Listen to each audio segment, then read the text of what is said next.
स्वागत है आप सभी का हमारे अल्फा स्टडी यूट्यूब चैनल में। और आज आपको हम बताने जा रहे हैं हमारी अगली प्रश्नावली के बारे में। बात करते हैं क्षेत्रफल यानी कि एरिया। और उस क्षेत्रफल के अंतर्गत हम बहुत सारे टॉपिक्स की बात करते हैं, उनसे रिलेटेड क्वेश्चंस के बारे में भी बात करेंगे। तो चलिए दोस्तों, उससे पहले हम आपको क्षेत्रफल स्टार्ट करने से पूर्व में हम आपको क्षेत्रफल से संबंधित कुछ महत्वपूर्ण सूत्र इस वीडियो के अंतर्गत बताने जा रहे हैं। तो जब तक उन सूत्रों को आप पूरी तरीके से याद नहीं कर लेते, आपको तब तक प्रश्नावली का एक भी सवाल हल नहीं हो पाएगा। तो देखिए दोस्तों, अब हम बात करते हैं हमारे उन सूत्रों की जो हमारी इस प्रश्नावली के लिए बेसिक के रूप से वेरी इंपॉर्टेंट है। तो उससे पहले आप हमारे चैनल को सब्सक्राइब करें दोस्तों, अल्फा स्टडी यूट्यूब चैनल। जी हाँ, अल्फा स्टडी यूट्यूब चैनल। तो देखिए दोस्तों, अब बात कर रहे हैं हम अपनी प्रश्नावली के बारे में। तो उससे पहले हम आपको कुछ फॉर्मूलेज यहाँ पर लिखने जा रहे हैं और हमारी प्रश्नावली दोस्तों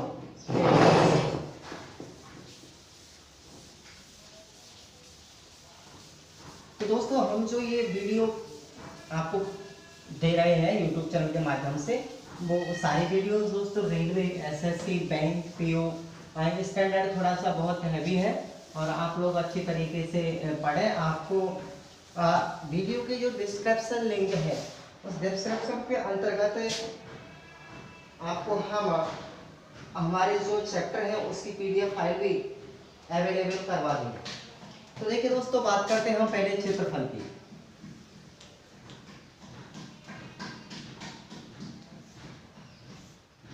क्षेत्रफल, तो देखिए दोस्तों, क्षेत्रफल होता क्या है? क्षेत्रफल होता है किसी वस्तु के द्वारा घेरा जाने वाला सतही स्थान। तो वो सतही जो एरिया होता है, यानी कि सीधी सीधी शब्दों में अगर बात करें, किसी वस्तु के द्वारा किसी संज्ञा के माध्यम से घेरे जाने वाला जो फील्ड होता है, वही हमारा क्षेत्रफल कहलाता है।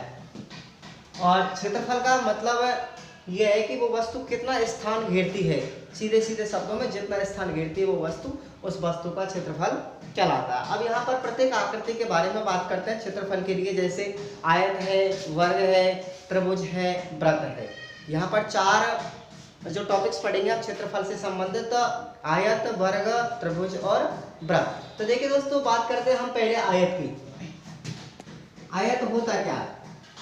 पहले तो आप डेफिनेशन ही समझ लें कि आयत एक 4 भुजाओं से घिरी हुई बेहबंद आकृति होती है जिसकी आमने सामने की भुजाएं बराबर होती है। 4 भुजाओं से घिरी हुई बंद आकृति जिसकी आमने सामने की दोनों भुजाएं आपस में बराबर होती है, यानी कि संयुग्म पेयर होता है, एक दूसरे के साथ में पेयरिंग होती है आमने सामने की भुजाओं के अंतर्गत, और दोनों ही समान होती है। तो आयत कहलाएगा। और आयत के अंतर्गत जो प्रत्येक कोण होता है दोस्तों, वो 90 डिग्री का होगा। तो अब हम बात करते हैं उन आयत के क्षेत्रफल के सूत्र की, उस परिमाप के सूत्र की, और आयत का विकर्ण का फॉर्मूला क्या होता है। तो देखिए दोस्तों, अब हम बात कर लेते हैं आगे। सबसे पहले बात करते हैं हम आयत का क्षेत्रफल।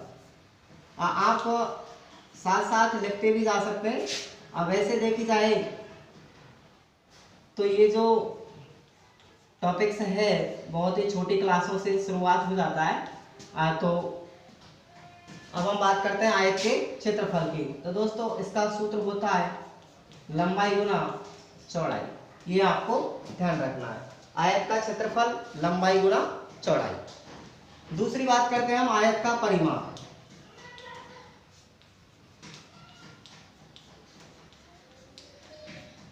आयत का परिमाप होता है 2 गुना लंबाई प्लस चौड़ाई।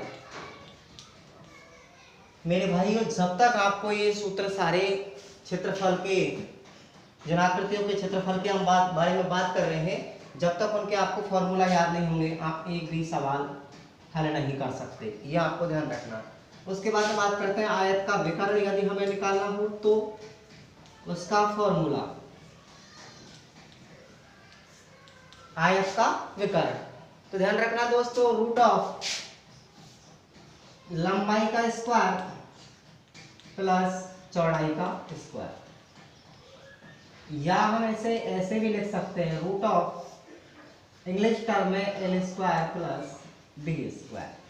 ठीक है गाइस,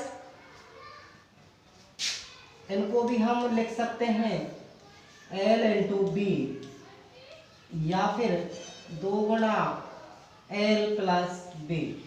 ये दोस्तों इसकी इंग्लिश टर्म है, ये आपको याद रखनी है।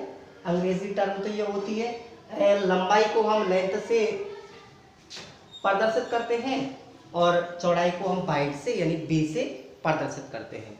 तो ये तो हो गए हमारे आयत के क्षेत्रफल के संबंधित जो फॉर्मूलाज हैं, परिमाप से संबंधित और विकर्ण से संबंधित। आपको तीनों सूत्र कंठस्थ याद रखने हैं और उसके बारे में बाद में हम बात करते हैं वर्ग की। तो देखिए दोस्तों, वर्ग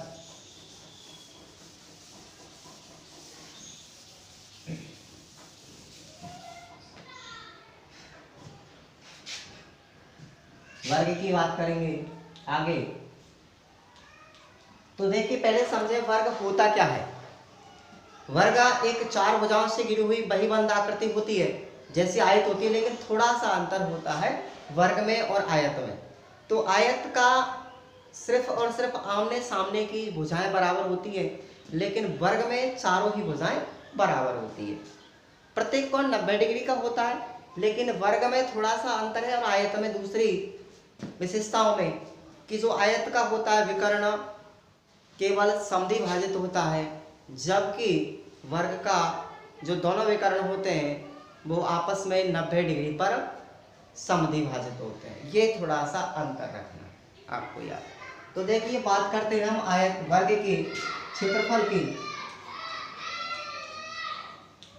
तो वर्ग का क्षेत्रफल होता है हमारा भुजा गुणा भुजा, या फिर आप इसको लिख सकते हैं भुजा स्क्वायर। एक ही बात है दोस्तों, या तो हम इसको ऐसे लिख सकते हैं भुजा गुणा भुजा या भुजा स्क्वायर।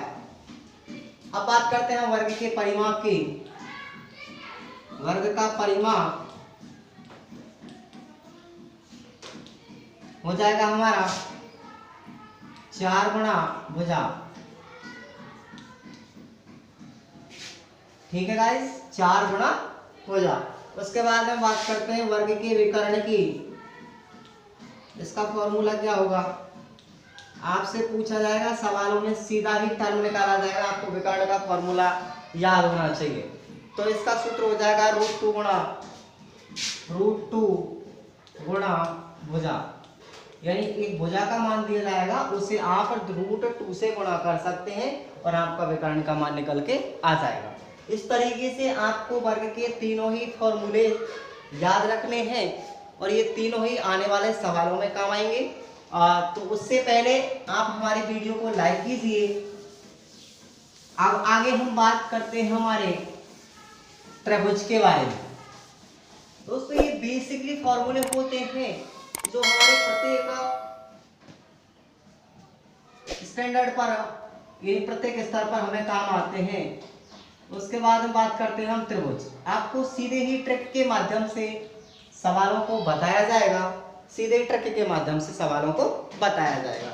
उसके इसीलिए हम सीधे ही फॉर्मूले की बात कर रहे हैं, वरना ऐसे तो पढ़ाने को तो त्रिभुज बहुत बड़ा टॉपिक होता है और इस त्रिभुज के अंतर्गत बहुत सारे इसके प्रकार भी होते हैं, भुजाओं के आधार पर, कोणों के आधार पर, लेकिन हमें उससे कोई मतलब नहीं है क्योंकि हम कंपटीशन की एग्जाम की तैयारी कर रहे हैं। इसके लिए हमें सिर्फ और सिर्फ इनके फॉर्मूलेस की आवश्यकता होगी। ठीक है गाइस, तो देखिए त्रिभुज की पहले आपको बेसिकली जानकारी दे देता हूँ। तो त्रिभुज जो होता है 3 भुजाओं से घिरी हुई एक बंद आकृति होती है, उसे ही त्रिभुज कहा जाता है। और त्रिभुज के जो 3 कोण होते हैं वो तीनों कोणों का ही जो योगफल होता है यानी आंतरिक कोण, उनका जो योग होता है वो 180 डिग्री यानी कि एक सरल कोण के बराबर होता है। और यहाँ पर त्रिभुज होते हैं वो 3 प्रकार के होते हैं भुजाओं के आधार पर। तो भुजाओं के आधार पर त्रिभुज 3 प्रकार के कौन कौन से वो आपको मैं बता रहा हूँ। तो पहला तो होता है समबाहु त्रिभुज, ऐसा त्रिभुज जिसकी तीनों ही भुजाएं बराबर होती है, समबाहु त्रिभुज होता है, यानी कि उसका प्रत्येक जो एंगल होगा वो 60 डिग्री का होगा। उसके बाद में बात करते हैं हम समद्विबाहु त्रिभुज की, यानी कि ऐसा त्रिभुज जिसकी दो भुजाएं आपस में समान होती है और तीसरी भुजा का मान होता है वो अलग होता है, यानी कि सीधी सीधी बात करें दो भुजाएं बराबर होंगी, तीसरी भुजा उनसे अलग होगी। तो ये हो गया हमारा समद्विबाहु त्रिभुज। तो यहाँ पर दो मान जो होंगे कोणों के भी वो समान आएंगे और तीसरा मान जो होगा हमारा वो कोण का मान अलग होगा। अब बात करते हैं हम हमारे विषमबाहु त्रिभुज की, यानी विषमबाहु त्रिभुज के अंतर्गत जो होता है तीनों ही भुजाएं अलग अलग होती हैं और तीनों ही एंगल्स के मान भी अलग अलग होते हैं। एक आपको नोट में बेसिक टर्म भी बता देता हूँ कि सम्मुख भुजाएं जो होती हैं त्रिभुज की समान भुजाएं, उन समान भुजाओं के सामने वाले कोण भी बराबर ही होते हैं। ये भी आपको बेसिकली रूप में याद रखना है। अब बात करते हैं हम हमारे त्रिभुज के वो विभिन्न फॉर्मूले जो हमारी इस प्रश्नावली को हल करने में काम आएंगे। तो देखिए दोस्तों, बात करते हैं हम सबसे पहले त्रिभुज का क्षेत्रफल।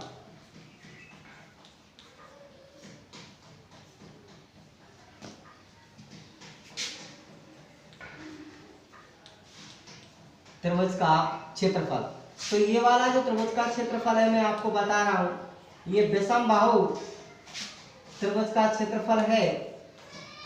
ठीक है गाइस, ये विषमबाहु त्रिभुज का क्षेत्रफल है। क्या होगा, s रूट में है अंदर पूरा s into s minus a into s minus b into s minus c. ठीक है दोस्तों, अब यहाँ पर s का मतलब होता है क्या है, तो s का मतलब होता है दोस्तों हमारा अर्ध परिमाप। अर्ध परिमाप होता है त्रिभुज का, और इसका मान हमें निकालेंगे त्रिभुज की तीनों भुजाओं को जोड़ करके उसमें 2 का भाग दे देंगे।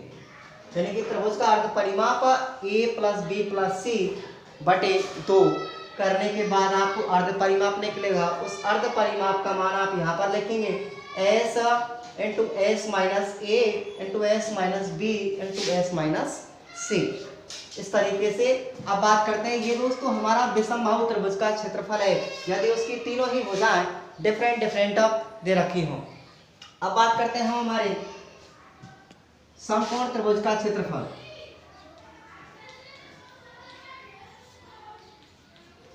तो दोस्तों समकोण त्रिभुज के क्षेत्रफल में आपको आधार दिया जाएगा और एक ऊंचाई दी जाएगी और एक 90 डिग्री का कोण दिया जाएगा। आप उस 90 डिग्री के एंगल से पता लगा सकते हैं कि समकोण त्रिभुज है। तो इसका सूत्र होता है 1/2 गुणा आधार गुणा ऊंचाई। ये आपको याद रखना है। अब आप ये मत सोचना है कि ऊंचाई इधर से लें या आधार उधर से लें, कोई मतलब नहीं होता। आप दोनों को मल्टीप्लाई कर दीजिए सीधा ही और उसका आधा कर देंगे। 1/2 आधार गुणा ऊंचाई। ठीक है, और जो 90 डिग्री का कोण होगा उसके सामने की भुजा हमेशा विकर्ण ही होगी, उसको नहीं लेना है आपको। ठीक है गाइस, अब बात करते हैं हम हमारे समबाहु त्रिभुज का क्षेत्रफल। समबाहु त्रिभुज का क्षेत्रफल जो होगा ये भी आपको याद रखना है, √3/4 गुणा भुजा स्क्वायर।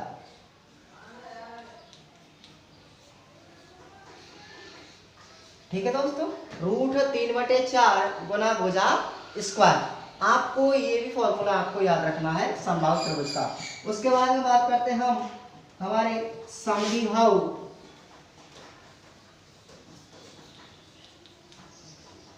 त्रिभुज का क्षेत्रफल।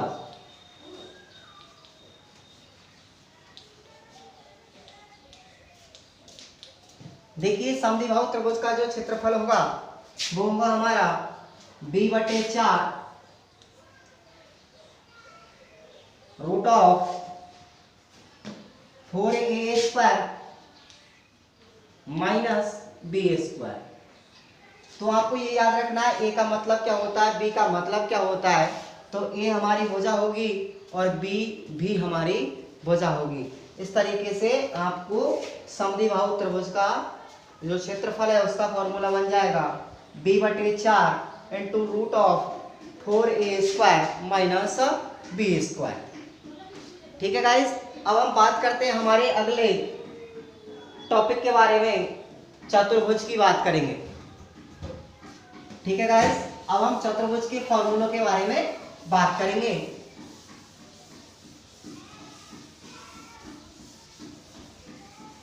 तो देखिए, आपको वीडियो के डिस्क्रिप्शन में पीडीएफ लिंक भी मिलेगा, अब कोई दिक्कत नहीं है, आप हमारा टेलीग्राम ज्वाइन कर सकते हैं। अब देखिए चतुर्भुज, तो यहाँ पर चतुर्भुज के तो बहुत सारे टाइप्स हैं, समलंब है, समांतर है, बहुत सारे हैं। तो आप पहले बात करेंगे समांतर चतुर्भुज का क्षेत्रफल कैसे निकालना है फॉर्मूला। तो देखिए, समांतर चतुर्भुज का क्षेत्रफल, इसका फॉर्मूला होगा, याद रखना दोस्तों, बहुत ही अच्छे तरीके से सीधा सीधा है, आधार गुना ऊंचाई।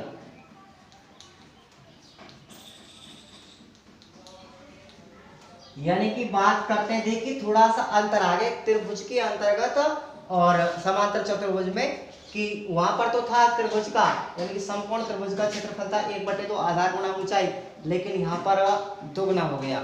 कहने का मतलब है दो समकोण त्रिभुजों से मिलकर के एक समांतर चतुर्भुज का निर्माण होता है। ठीक है गाइस, तो इसका हो जाएगा समांतर चतुर्भुज का क्षेत्रफल 1 आधार गुना ऊंचाई, आधार गुना ऊंचाई, सिर्फ ये याद रखना है। उसके बाद बात करते हैं समलंब चतुर्भुज का क्षेत्रफल।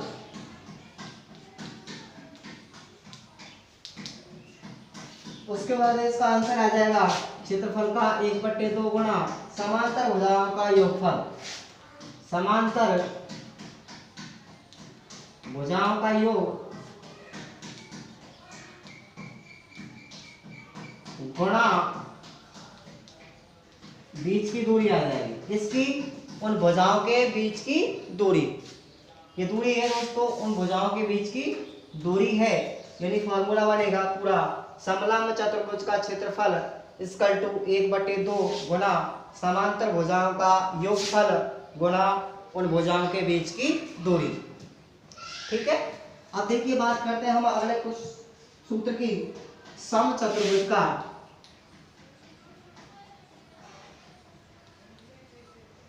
समचतुर्भुज का क्षेत्रफल, इसका होगा 1/2 गुना विकर्णों का गुणनफल, विकर्णों का गुणनफल। ठीक है गाइस, अब विकर्णों का गुणनफल हो जाएगा यहां से, यानी कि 1/2 गुना विकर्णों का गुणनफल। आसानी से कर सकते हैं, कोई ज्यादा टफ सवाल नहीं बनते, सवाल सिर्फ और सिर्फ फॉर्मूलों के बेसिस पर ही होते हैं। अब बात करते हैं हमारे चौथे टॉपिक की, इसके तीनों ही फॉर्मूले आपको याद रखने हैं, समांतर चतुर्भुज का क्षेत्रफल, समलंब चतुर्भुज का क्षेत्रफल और समचतुर्भुज का क्षेत्रफल, तीनों ही सूत्र आपको याद रखना है। अब बात करते हैं हमारे अगले टॉपिक की, उसके फॉर्मूले होंगे वृत्त। वृत्त में बात करेंगे हम दोस्तों। अब वृत्त थोड़ा सा ऐसा टॉपिक है जिसमें आदमी कंफ्यूज भी हो जाता है। तो देखिए, सबसे पहले आपको मैं वृत्त के बारे में बता देता हूँ। तो वृत्त होता है किसी गोले यानी कि केंद्र के चारों तरफ खींची गई परिधीय एक अवस्था होती है, यानी कि किसी बिंदु से एक निश्चित दूरी पर खींची गई एक परिधीय अवस्था यानी गोलीय आकृति जो होती है वो हमारी वृत्त कहलाएगी। और वृत्त के अंतर्गत बहुत सारी चीजें पूछता है। सबसे पहले तो आपको यही फॉर्मूला याद होना चाहिए, वृत्त का जो क्षेत्रफल है वो क्या होता है, पाई आर स्क्वायर। ठीक है गाइस, पाई आर स्क्वायर। तो पाई का मान आपको याद रखना है, बेसिकली 22/7 होता है। आर आपको दी जाएगी, यानी ये वृत्त की त्रिज्या है, रेडियंस वृत्त की त्रिज्या है, और एक आपको व्यास भी दिया जाएगा। तो ध्यान रखना है दोस्तों, जो व्यास होता है वो हमारा त्रिज्या का दोगुना होता है, ये आपको याद रखना है। ये आपको बेसिकली याद रखना है कि जो ये व्यास है वो त्रिज्या का दोगुना होता है। उसके बाद में बात करते हैं हम वृत्त की परिधि। तो वृत्त की परिधि का फॉर्मूला ये हो जाएगा हमारा 2πr, यानी 2 गुना पाई गुना r। ठीक है गाइस। उसके बाद में है त्रिज्य खंड का क्षेत्रफल।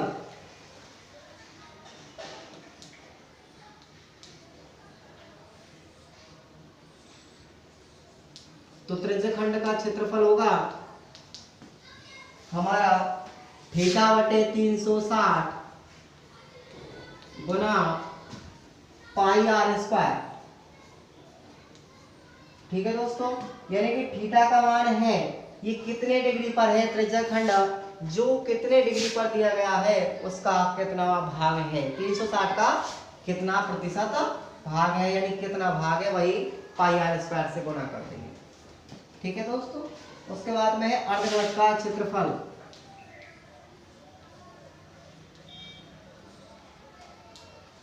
अर्धवृत्त का क्षेत्रफल बनेगा, ये फॉर्मूला होता है 1/2 गुना पाई आर स्क्वायर। 1/2 गुना पाई आर स्क्वायर। उसके बाद में बात करते हैं हम अर्धवृत्त की परिधि। अर्धवृत्त की परिधि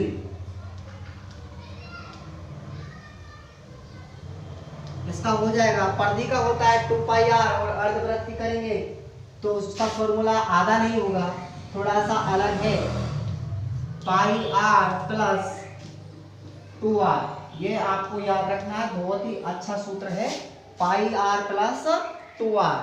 ये ध्यान रखना है, ये अर्धवृत्त की परिधि का फॉर्मूला है। तो दोस्तों आज हमने बात की, इस क्लास के अंतर्गत आपको बेसिकली फॉर्मूलेज बताए, उन फॉर्मूले को आपको याद रखना है पूरी तरीके से। और आपको पीडीएफ फाइल भी डिस्क्रिप्शन में टेलीग्राम लिंक के माध्यम से मिल जाएगी, आप वहां से डाउनलोड कर सकते हैं, कोई दिक्कत नहीं है। आप साफ साफ राइटिंग में, जैसे मैंने हालांकि साफ राइटिंग में ही आपको लिखा था, तो वैसे मैं समझता हूँ आपको कोई परेशानी नहीं आई होगी समझने में।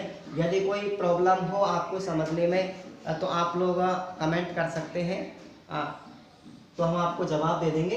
अब बात करेंगे हम अपनी नेक्स्ट क्लास के अंतर्गत इस क्षेत्रफल से संबंधित सवालों की, उन सवालों के जवाब आपको किस तरीके से देने हैं, और बहुत ही बेसिकली अच्छी तरीके से मैं आपको समझाने की कोशिश करूंगा ट्रिक के माध्यम से।